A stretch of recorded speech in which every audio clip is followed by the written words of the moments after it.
समझ नहीं आ रहा अपने सैलरी इंक्रीमेंट का क्या करूं। बेटा इतना क्या सोच रहा है?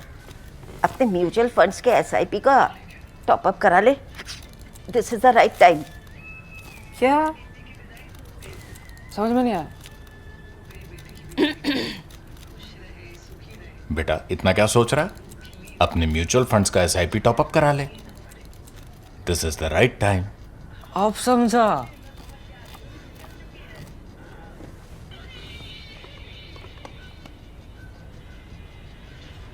Mutual fund investments are subject to market risks. Read all scheme related documents carefully. Hello and welcome to The Print. This is Bidisha and you're watching Economics. Let me begin with a slightly counterintuitive idea today. Sometimes doing more doesn't mean earning more. And nowhere is this paradox clearer than along India's coastline. Now, we often talk about India's economic divides as north versus south or urban versus rural, but there's another divide, far less discussed yet incredibly important. It runs not really across the land but along the sea. India has a coastline stretching over 11,000 kilometers, and here's why that matters. Nearly 95% of our trade by volume and about 68% by value moves through this maritime boundary. So, in theory, this vast coastline should act like an equalizer, spreading growth evenly across regions. But in reality, it does the exact opposite. Today, India's economic dynamism is heavily concentrated along the western coast. Think of Gujarat and Maharashtra. These regions dominate exports, industrial output, and private investment. The Delhi-Mumbai industrial corridor has effectively become the backbone of manufacturing growth. Meanwhile, the eastern coast, despite its own natural advantages, has simply not kept pace. Yes, there are geographical differences. The western coast benefits from deeper natural harbors and relatively calmer seas, while the eastern coast faces a wider continental shelf and greater exposure to cyclones. But here's the key point. Globally, ports operate under far more challenging conditions. So, geography alone cannot explain this divergence, although policy and integration can. And this is where the story gets really interesting. At the first glance, the data doesn't raise any red flags. In fact, it almost suggests balance. In the financial year of 2024-25, India's major ports handled about 854 million tons of cargo. And if you look at the chart on your screen, it reinforces this illusion beautifully. You see comparable volumes moving through both coasts, almost as if the system is working perfectly fine. But here's the catch, and this is extremely crucial. In economics, what you produce or what you transport matters far more than how much you do. Eastern ports like Paradeep, Haldia, and Vishakhapatnam primarily deal with bulk commodities: coal, iron ore, fertilizers. Now, these are essential, but they sit at the lower end of the value chain. There's very little value addition there. On the other hand, Western ports are deeply embedded in containerized trade and export-oriented manufacturing. They are plugged into global supply chains. So even if both coasts handle similar volumes as the chart suggests, the value they generate is vastly different. Think of it like this. One region is shipping raw ingredients while the other is exporting finished products. And naturally, the latter earns more.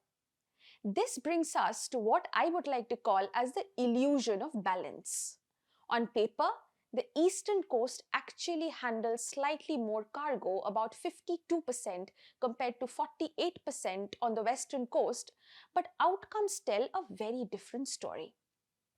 And that's because the issue is not underinvestment, it's under integration. Let me explain this in detail. Ports don't operate in isolation. Their success depends on how well they are connected to factories, to roads and railways, to logistics parks, and to even cities. On the western coast, this integration is far more developed. Ports are embedded within industrial corridors, urban clusters, and efficient logistics networks. On the eastern coast, this ecosystem is fragmented. The ports are active, yes, but their hinterland connections are relatively weaker. And industrial clustering is very limited. And in economics, fragmentation is costly. Even something as technical as port efficiency tells the story. The average turnaround time at Indian ports is around 49 hours. But Mumbai's Jawaharlal Nehru port does it in roughly 26 hours, while Kolkata can take over 80 hours. Now, that difference may sound small, but in global trade, time literally translates into money. Delays increase costs, and higher costs discourage investment. There's also some fascinating modeling evidence here. When you improve just one piece of the puzzle, say roads or special economic zones, the gains are quite modest. But when you combine infrastructure, trade reforms, and connectivity, the impact sort of multiplies. In West Bengal, for instance, isolated improvements raise GDP by a few percentage points. But when they're integrated, the increase jumps to over 7.6%. That's the power of coordination. Or to put it simply, connectivity without coordination doesn't really deliver growth. So the question is, what needs to change?